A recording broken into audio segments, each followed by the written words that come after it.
What's happening, everybody? Welcome to a brand new episode of Fightin' Words. Anthony Sanfilippo's here. I'm Bob Wankel. Phillies take 2 out of 3 games against the Washington Nationals over the weekend. They go 5-6 on a little 6-game homestand, and they're sitting pretty here on Monday morning, August 25th. 7-game lead in the National League East over the New York Mets, who, by the way, the Phillies will see for 3 games this week in Queens, with a chance to deliver what I would probably call a knockout blow to the Mets. And so that sets the stage for a very compelling week. A lot of good stuff from the Phillies over the past, 7 days or so. And yet, I don't know about you. I don't think you're going to be surprised by this, Anthony. A little agitated watching the Phillies this week, and like they played the series of their lives this week against the Mariners. I don't expect them to go 6-0 on any homestand. 5-1 is fantastic. You got to feel great about it. You're watching a game this weekend. You're like, come on, guys. Like the Nationals. I know they're young and they're a little spunky and they got some interesting parts. But like, did it have to be that friggin' dramatic all 3 days? Yeah, it was. Look, I was a little surprised. I said on this show on Friday that I thought that the Phillies were going to smack them around. Like, okay, you gave us your best shot down in Washington. You took 2 games from us out of 4. You hung with us a bit. You came back from a 6-0 deficit, forced us to, put up a bigger number on your bullpen.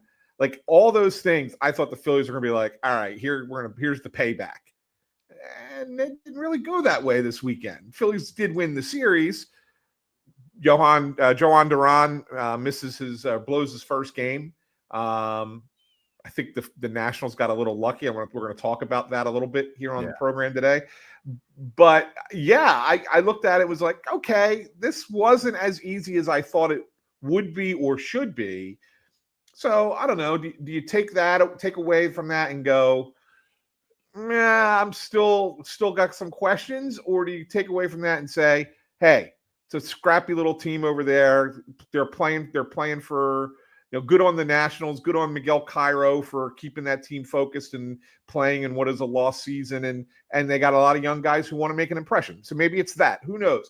But it does leave questions. I think earlier in the year, the Nationals were a team. There was a lot of friction between the manager and the players. I think that there was a disconnect there that became apparent, quite honestly.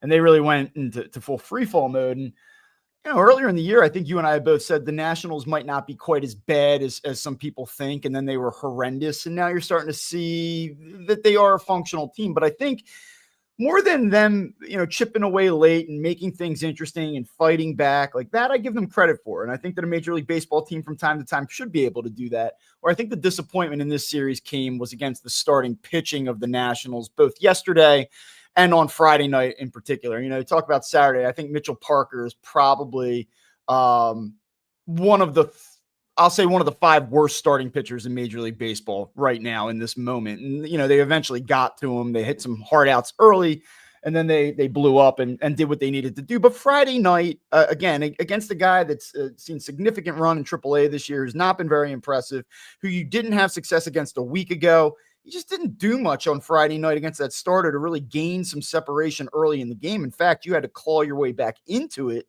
which was impressive. But you want to see them come out there and sort of keep that offensive momentum rolling. And it was sort of a little bit more of the same yesterday against a guy in Jake Irvin, who is very pedestrian, very run-of-the-mill guy. And they just weren't able to do much. I mean, it was the Rafael Marchand show.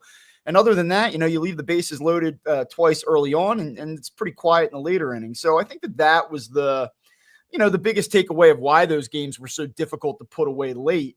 But, you look at the bullpen, and I think that's what a lot of people are going to focus on, not so much the offense necessarily. You make anything of the Duran thing. I kind of agree with what Rob said after the game, where it's like, Mariano Rivera blew 80 of them in his career. And not to say that they're the same guy, but I mean, that is going to happen from time to time. So I kind of just write that off and say, whatever. I don't like seeing Matt Strahm struggle late still. Kerkering is as good as he can be at times. Like you saw yesterday, why it's hard to really buy into the full trust factor with him. You see Jeff Kerr, who covers the Phillies for CBS, and he's always I like Jeff and he does a great job. It's nothing like it's no shot at Jeff, but he'll put out the Ryan Kerkering since June 1, 27 games, 1.50 ERA, whatever whip, and you're like, oh wow, that's really good. Like we should trust him. And then you see what happens yesterday, and you go, Yeah, and I think with Kerkering, look, he was in a closing situation yesterday, and I know people are going to sit there and say the job is no different, whether it's the 8th inning or the 9th inning. I mean, let's be honest. Yesterday, Kerkering gets a save, but who really saved the game yesterday was Tanner Banks. Right? Okay, so the save, the Phillies' best left-handed reliever. Right. So it shouldn't matter what spot you come in, but I think Ryan Kerkering feels better in the 7th, 8th inning than he does in the 9th. He's blown 5 saves this year, right? And yesterday he didn't blow it. He got the save, but it was a tightrope walk a little bit. So I just think that he's better suited for a different role earlier in the game. Just from a mental approach as a pitcher, I just think that that's a better thing for him, right? So I'm fine with Kerkering in the regular role. You do hold your breath a little bit watching him pitch in those 9th innings for sure. Look, the bullpen's the bullpen. Is it better now? It is. I think having more refined roles for Kerkering and Strahm is good. Duran is obviously a difference maker Friday night aside. David Robertson, I think, is an unheralded addition to this team. I mean, you saw the inning he had Saturday where he just came in and was like, you ain't touching me today. Struck out the side, 9 strikes, all swings and misses. I think that they were all swings and misses, I think. He just blew through them. So the bullpen is certainly improved. It's not a lights out bullpen by any stretch of the imagination. And it is a little bit thin at the moment. I still think that there's going to be further changes to it before October. But I think you still need to lean on your starters to kind of get you some length. It doesn't have to be 8 innings or 7 innings every time, but you can't have 3 or 4 inning starts. Like you have to give you some length. And they got some good starts this weekend from some guys that they needed to get good starts from. Yeah, and I want to get to that a little bit. Stick on the bullpen for a second. So, Matt Strahm's last 7 games, 2.84 ERA, 0.95 WHIP, and 6 1/3. His last 15 games, 2.57 ERA, 1.00 WHIP. Like he's been pretty good. He hasn't been wipe out. It's not like, hey, it's automatic. Why do is it just a me thing or what? Why do when I see him come into the game right now, I hold my breath? Like the numbers I think are better than what I'm giving him credit for. And he is a guy who probably has earned a significant level of trust given what he's been able to do for this team prior to this year. Yet when I watch it, I just go, hold your breath, and do you feel that way as well? So here's where I'm at with Matt Strahm. Like I trust Matt Strahm in games. I do. But it's obviously he's battling a little bit more this year than he did. It seemed so free and easy last year for him, right? This year it seems like he's fighting his way through some of. But to his credit, he's the kind of guy who he can get out of his own jams sometimes. Sometimes he can't. He's had a couple of instances where I think his last appearance he had to get pulled. He couldn't get the third out, and they had to bring in Kerkering for 1 pitch on Saturday to get that out, right? So you've had a couple of those outings, but I think that he's the kind of guy who's not going to go out there and just implode. He may get a little bit more traffic than he's had in the past. He maybe gives up the odd run here and there, but he definitely doesn't look as sharp as he has in the past. But being a veteran guy, he kind of knows how to battle, and so that's what I see out of Strahm. So I bring this up because you talk about the composition of what this bullpen might look like in a playoff situation. And it sort of draws into a larger conversation about what we've seen from Christopher Sanchez lately, what we've seen from Jesus Luzardo. He's starting to be a little bit more consistent. And then certainly what we've seen from Ranger Suarez, especially his last 2 times out. There was the assumption that Wheeler's at the top. You have the surplus.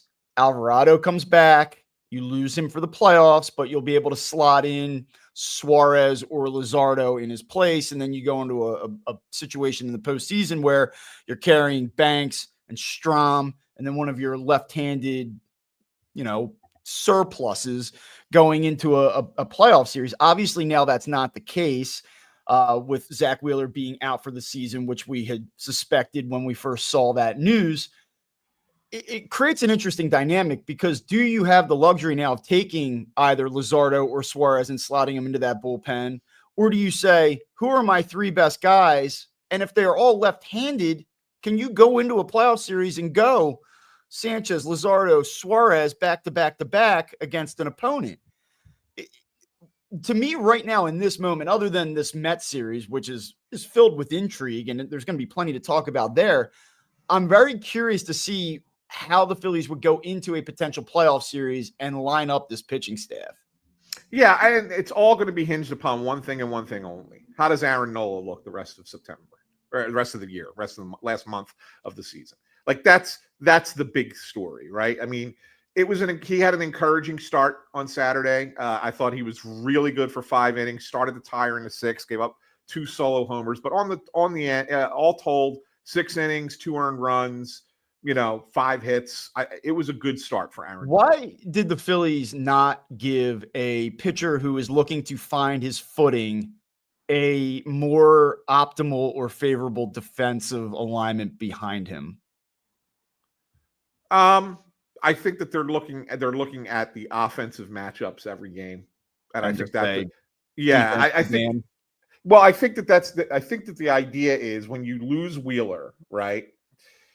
You no longer have the margin for error that you can lean on and say, well, if our lineup's not hitting, the pitching will save us. Yeah.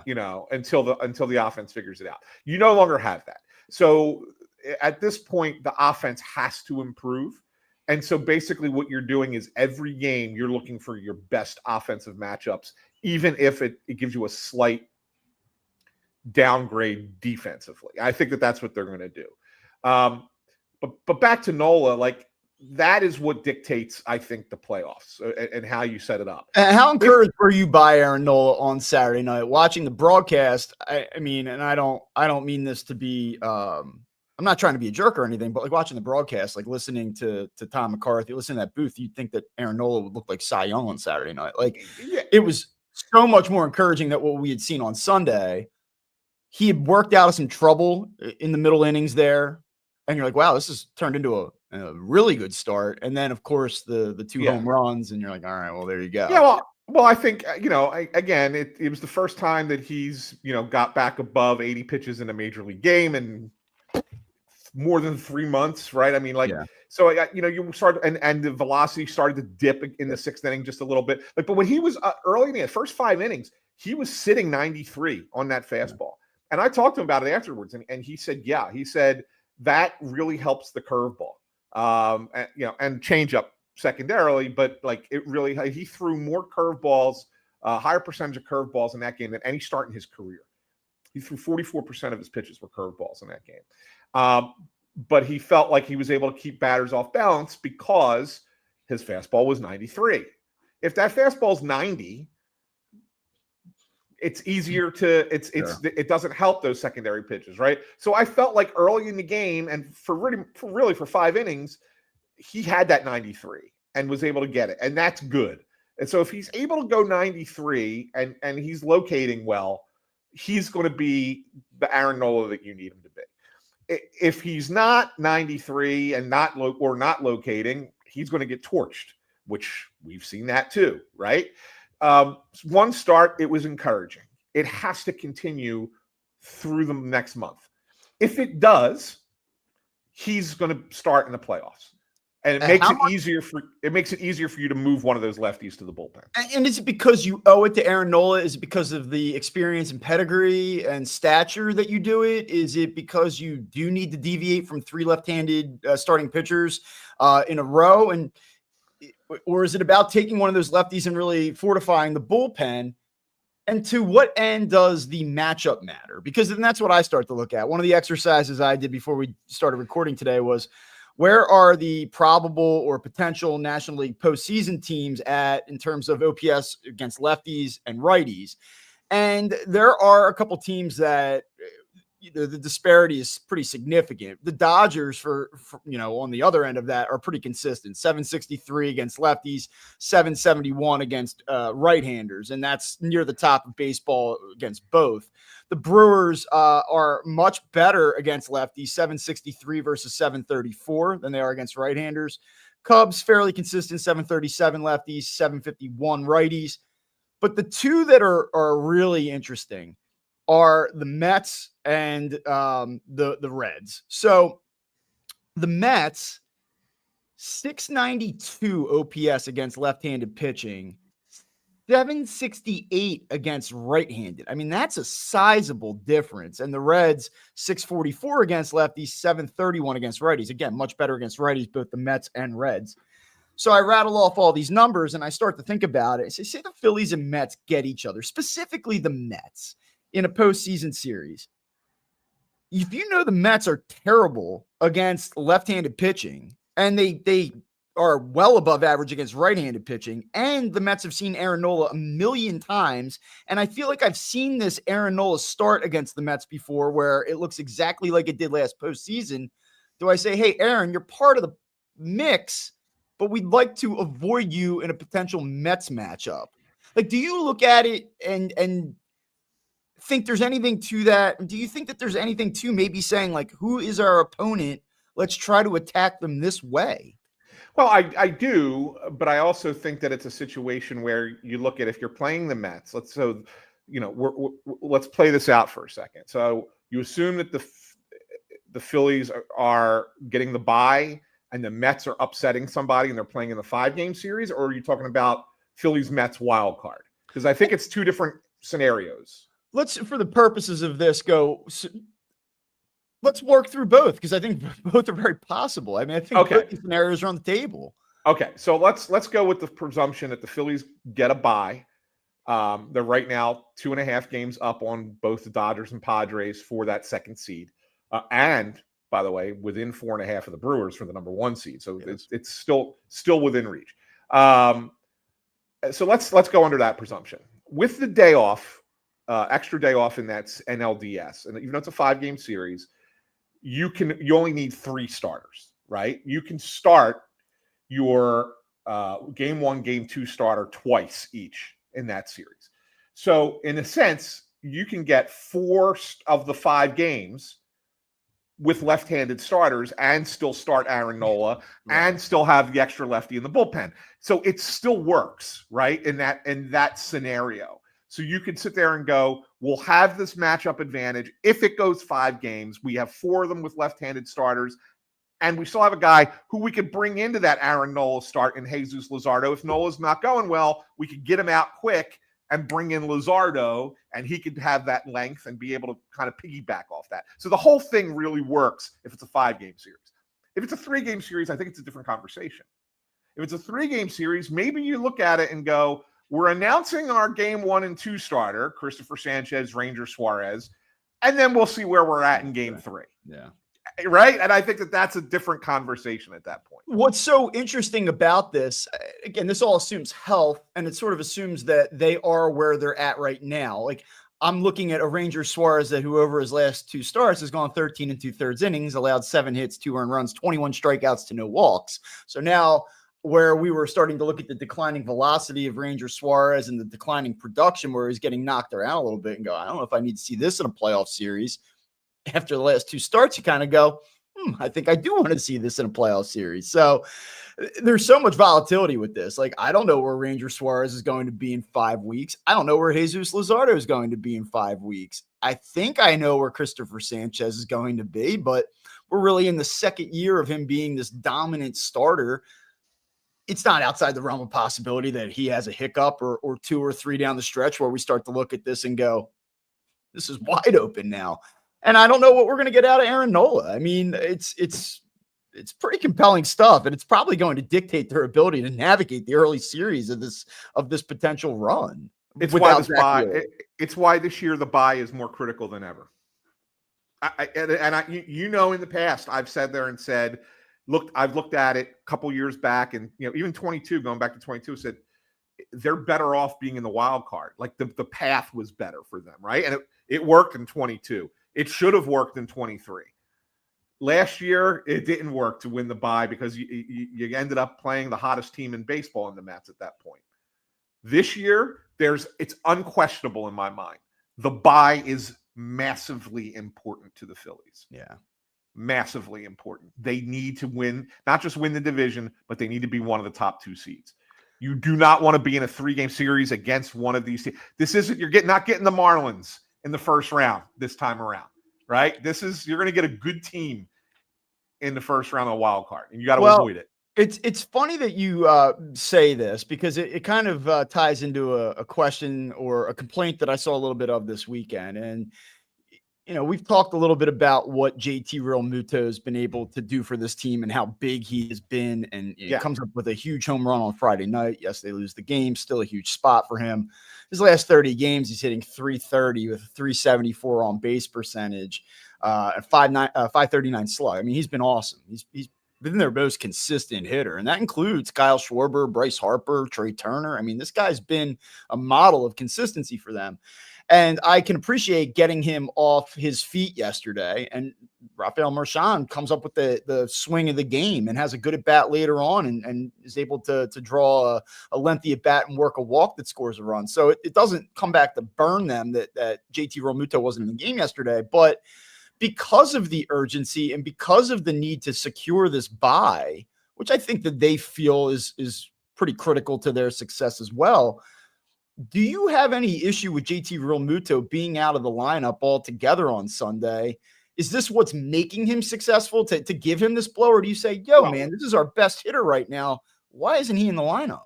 So this was planned out well in advance. And we talked to Rob about this during the Mariners series. Actually, it was the final game of the Mariners series, the Wednesday game, and he was in the lineup, and we were sitting in Rob's office, and I forget who it was that asked, said, hey, you're going JT on day game after a night game? And he said, yeah. He said, with the off day tomorrow, we felt comfortable doing that. And we want him to play all 3 against the Mets. So we're going to make his off day this week be Sunday.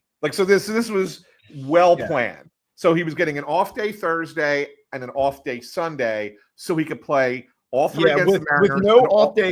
With no off day today, it being the Mets, 3 straight. I would assume that they will want him to play in all 3 of these games. I have no issue with it. It makes sense to me. I understand why they did it. And I was okay for that reason, because it's the Mets, because there's no Monday off. Just get him off his feet entirely. Yeah. I mean, so it made sense. I didn't know. I mean, could you have sit there and said he could have been off Saturday instead of Sunday? Maybe. Because he can do 4 in a row, right? I mean, but I think that the thought process was have him as fresh as possible for all 3 Mets games, because they matter more than the Nationals games. Let's be honest.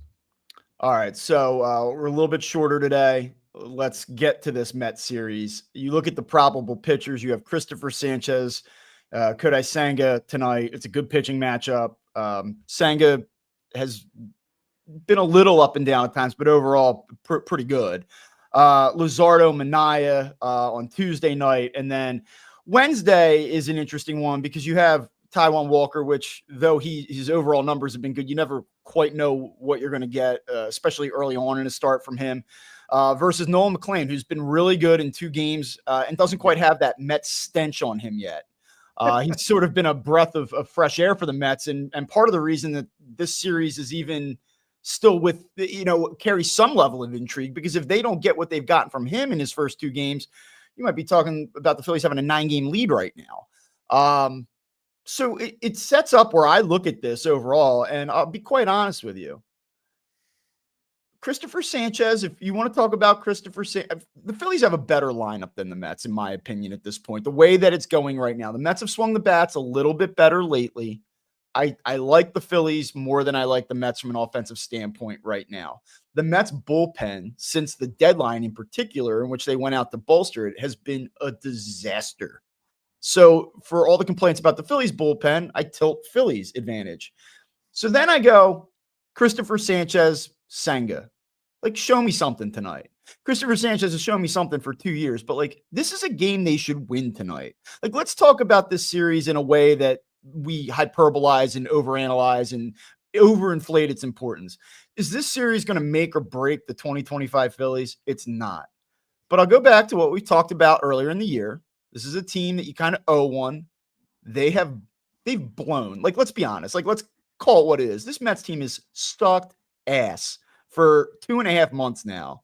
Like, you have an opportunity to come in here and club these guys in the back of the head. Go do it. Like, I want to see some killer instinct this week. And I look at these first 2 games and I say you should win these 2 games. So go win them. Yeah, I went on Fox 29 last night for their sports show, and we discussed this. And I'm going to bring up a comment here from Sean Crowley, because he said the Phillies have lost 7 straight at Citi Field. They need to win tonight to stop that streak, to get a grip on the series right away. And what I said on Fox last night, I said this series means more to the fans than it does anybody else. And that's true. It is true. Right? I like the Phillies could, in all honesty. And I'm not saying that this to just be dismissive of fans. The Phillies could lose these 3 games. They could get swept by the Mets, still have a 4-game lead with 29 games to play. Yeah. And you're probably and still feel good about that, right? You feel good about the division, but yeah, 100%. I know you understand. We're talking about 2.5 game lead for a bye. Like to me, it's more about that at this point than it is the Mets. I agree 100%. Just happened to be the obstacle in the way this week. Right. They did right. But I think fans look at it as this is, and that's what he said. They lost 7 straight at Citi Field. Like it's about this rivalry for the fans. And I get it. And I understand that.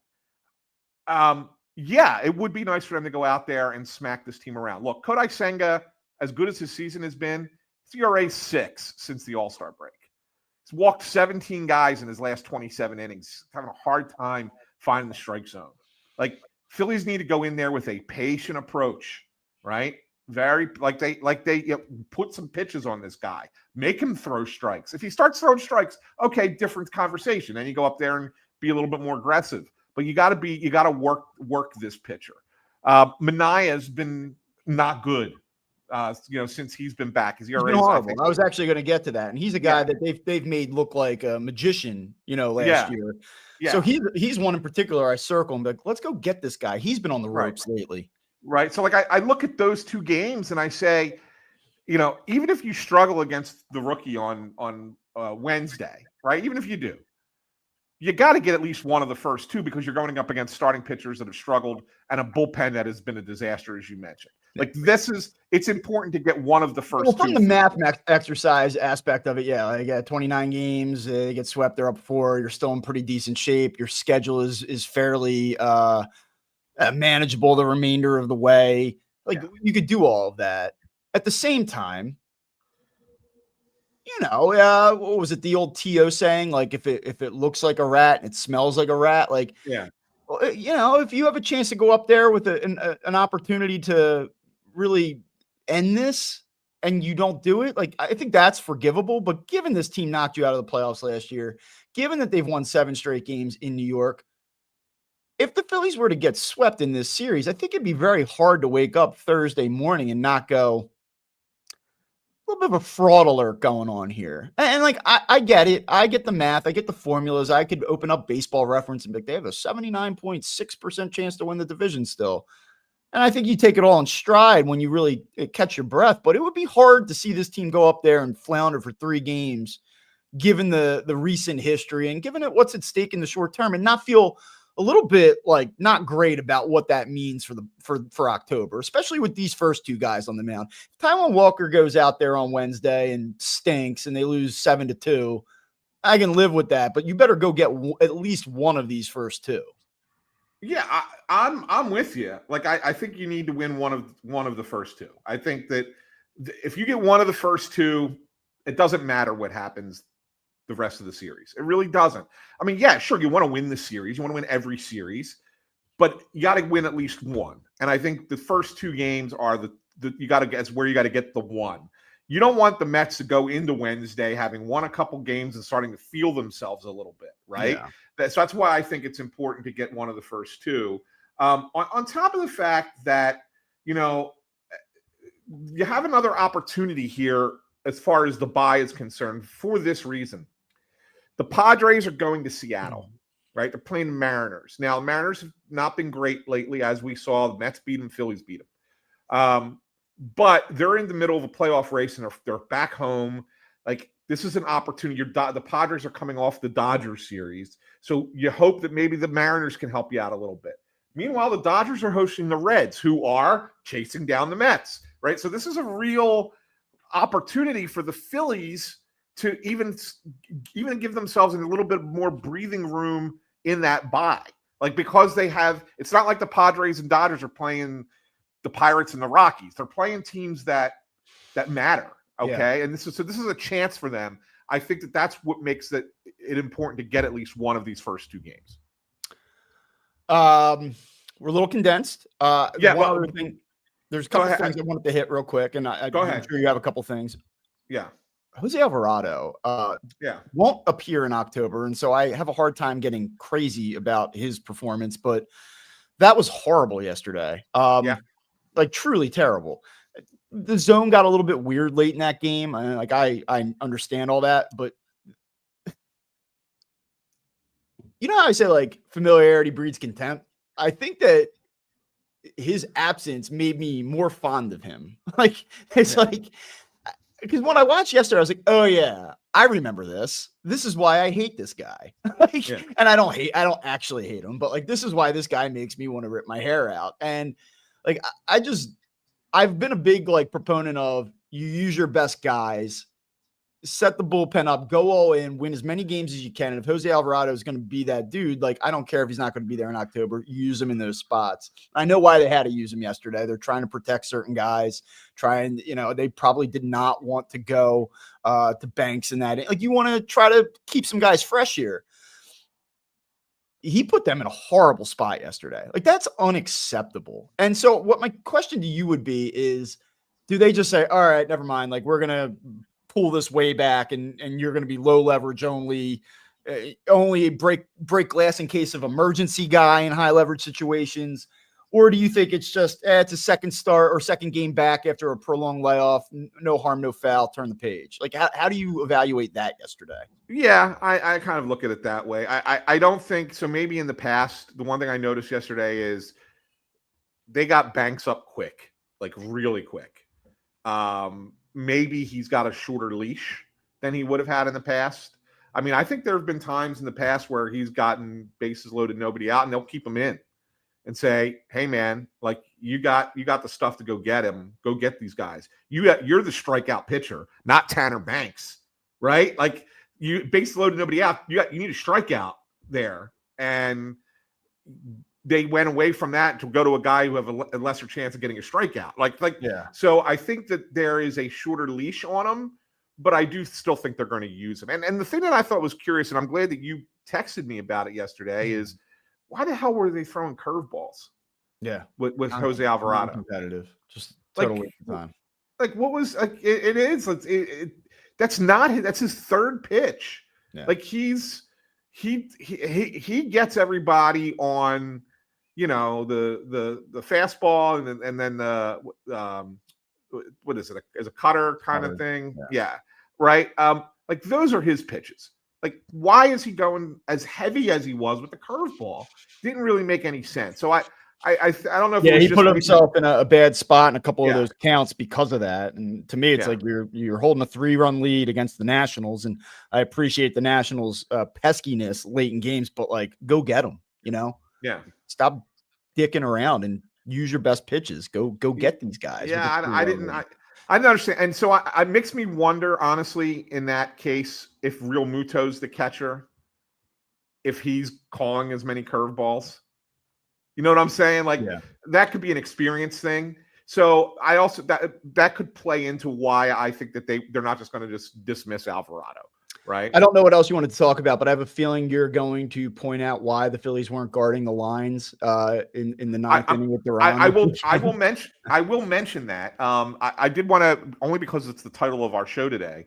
Rob Thompson called Tanner Banks a godsend.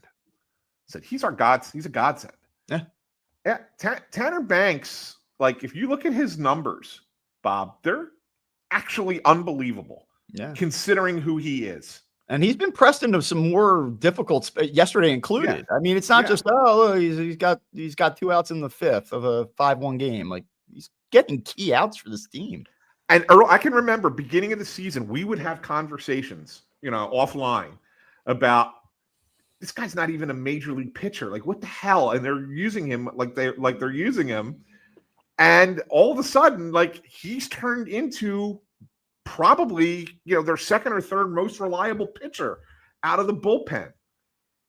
Best lefty. What do you make of that? Ride the wave. He's probably, we talk about bullpen volatility year to year. Yeah. Like, he's probably a guy, no offense to him.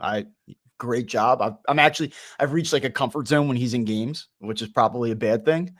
But, next year, do I expect to see this happen again? Probably not. But I think you just ride the wave for what it is right now. Kind of reminds me of back in the day. I guess I was probably in high school still, but like Real Cormier, you remember he had just 1 year where he was like off the charts good, and he hung around for a while. He wasn't like some no-name guy, but he had a year where he was incredible. And then, it kind of became more Real Cormier after that. Yeah. I just think that's sort of what you're looking at here. But he's been awesome. And, he comes in, he attacks his zone. He doesn't have any fear. He kind of seems like a guy that's like, this is what I have. I'm going to try to execute. And if you beat me, I can live with that. He doesn't pitch scared. To kind of borrow like the cliche about Ranger Suarez has a slow heartbeat. The moment doesn't change for him. Tanner Banks, I think, has a little bit of that in him as well. So, I mean, yeah, he's been so big for them. Yeah. Just to kind of give you, again, especially against left-handers, like his OPS against lefties OPS against him, 442. They're hitting 159, 198 on base. Yeah, I mean, it's not happening by accident. I said like he's probably due for some regression in time, sure, but like, I mean, this guy has proven that he's a legit option in these situations. Yeah.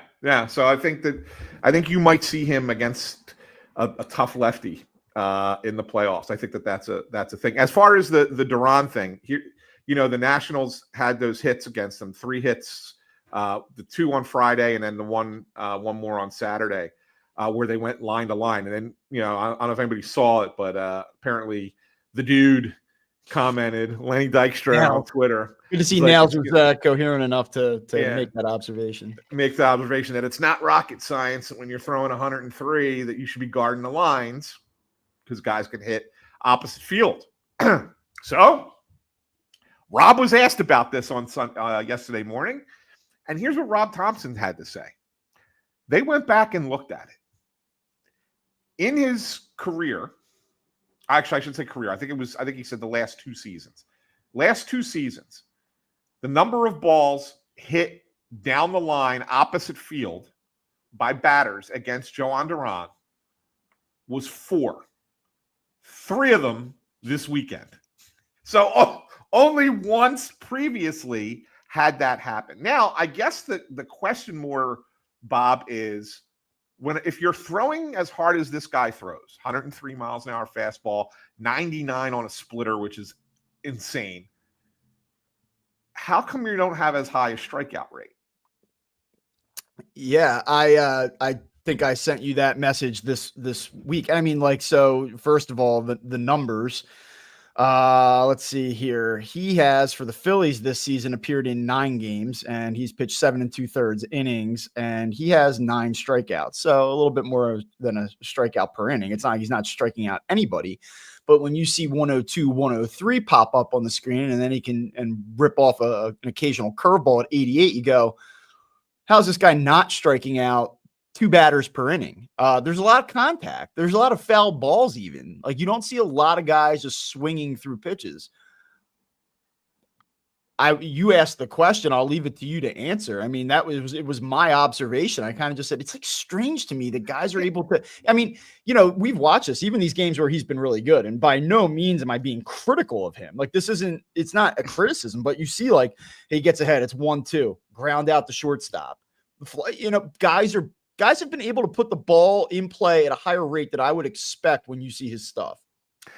The only answer I can give you is that when you're throwing that hard, maybe you're not locating like on the black. You're probably getting a little bit too much of the zone. And you've heard the line, and this is what I texted you. You've heard the line in the past that major league hitters can time up the nose of a jet plane if given an opportunity, right?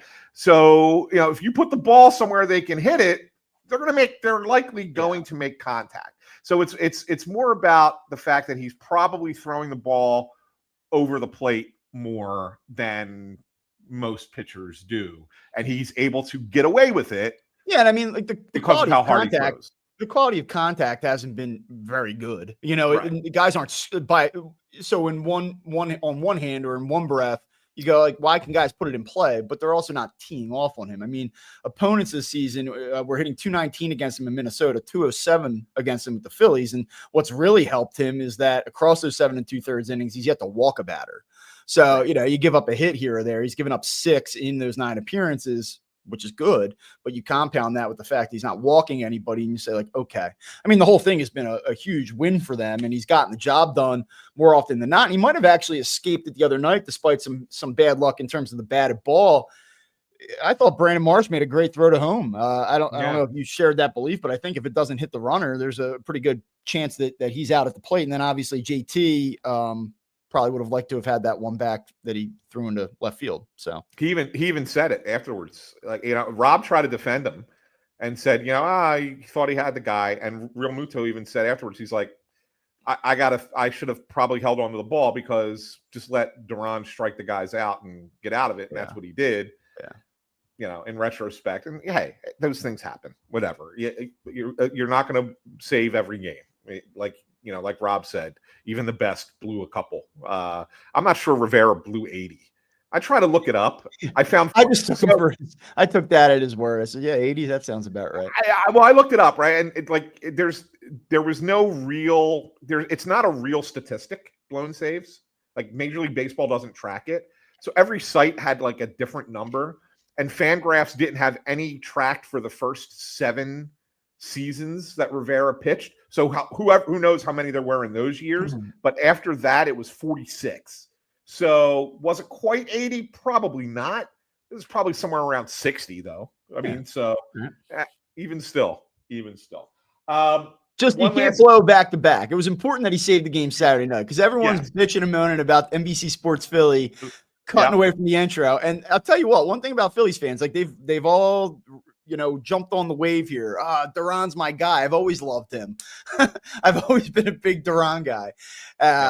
You blow 2, 3 in a row, that entrance loses its juice a little bit. Exactly. And as Sean says, just do what I blame it on the Friday night uniform. Yeah. I stand with Sean on that. We're with you on that, my friend. One last thing, and again, I know we do a lot of Dodgers Padres. Padres had a nice bounce back, took 2 of 3 from the Dodgers this past weekend, showed that they can hang with them a little bit, which is good. All right, fine, fair enough. But more than anything else, the thing that I wanted to kind of talk about was, Ohtani hits a home run yesterday. And here's a guy who's very stoic, right? You don't see much emotion from him on the field, whatever. He started getting into it with a fan after the home run who was heckling him. Is this a sign that this guy's got rabbit ears, or do you look at it and go, good for Shohei? Good for Shohei. Somebody's giving it to you, you give it right back. You like that moxie. Where are you at on this, Bob? It's a great question. I don't like Shohei Ohtani, right? I asked it. So of course you see it and you go, oh, and then you look at everybody online going, oh, Shohei having fun with the Padres fan. Like, good on him and good on the Padres fan for having some fun with it too. And this is a great story. And Shohei Ohtani and Major League Baseball go together like America and apple pie. And like, I don't know. I mean, like if Bryce Harper did that, like I'd probably be like, ha ha ha, I'd probably like it. So for the matter of consistency, I'll say it was fine. Does he have rabbit ears? Maybe a little bit. Yeah, I don't know. So it makes you wonder if the Phillies play the Dodgers. I mean, he was right there though. That fan apparently, like Dave Roberts, Yeah. like whatever. Not that I'm going to take him for what he has to say necessarily at face value, but like, he said the guy was extremely annoying throughout the game, and it's not like Ohtani went over there and like did anything vulgar. Like he just dapped him up a little bit. So like in that way, like I guess I'm all right with it. I'll go pro Shohei on this one. Yeah, I'm cool with it too. I'm cool with the interplay, but I would, I hope Philadelphia takes notice, because if in fact the Phillies play the Dodgers in the playoffs, and I think it's becoming more and more increasingly likely that will be a division series possibility. Just take note, man. Like, you want to get on that guy's case a bit, like you've done in the past with booing Spencer Strider and 4,000 people learning Japanese before the Dodgers. Whatever it takes to get it, to win it, right? We'll give it. So there's the Lenny line. Well, since we talked about Dykstra earlier, whatever it takes, dude. Whatever it takes. Get on Shohei if you want to have that happen like that. That's something just to put in your back pocket, that he hears that stuff. So good. 45 home runs for that guy too. Like I have to say he's pretty good. Yeah, he's a pretty good player. All right, well, that's it for us today. It's a slightly shortened version of the show. I have to head up to New York, to Citi Field. I've been at the last 5 losses at Citi Field. Hopefully that streak breaks for me the next few days that I'm up there. But we will be back. They lose the first 2. You're out of there. You get out of there on Wednesday. I can't say Wednesday, right? I can't say if they lose the first 2, right? But anyway, thanks for tuning into Fighting Words. You can always subscribe to us on Apple Podcasts, Spotify, Amazon Music, Pandora, wherever you get your podcasts. We love it best when it's right here on YouTube. Click that thumbs up, ring the bell. That way you make sure you never miss a show, and you'll get an alert on your phone or on your device, whatever you're watching us on, and know when Bob and I go live. And we never know what time. It's going to be busy season now for Bob as it's approaching football season. So it's going to be betting time. So who knows what time of day we will be recording this show. But it will be consistent. We will do 2 a week. It will happen. We'll be back on Friday. Oh, for those of you in the podcast feed who, if you're looking for us on YouTube, it's youtube.com/@FightinWords. But we will be back on Friday, breaking down what happened this week with the Mets, and then they got the Braves coming in, and see where things are. So for Bob Wankel, I'm Anthony Sanfilippo saying thanks for tuning in to this episode of Fighting Words, and we will talk to you again. Have a great weekend or week, everybody.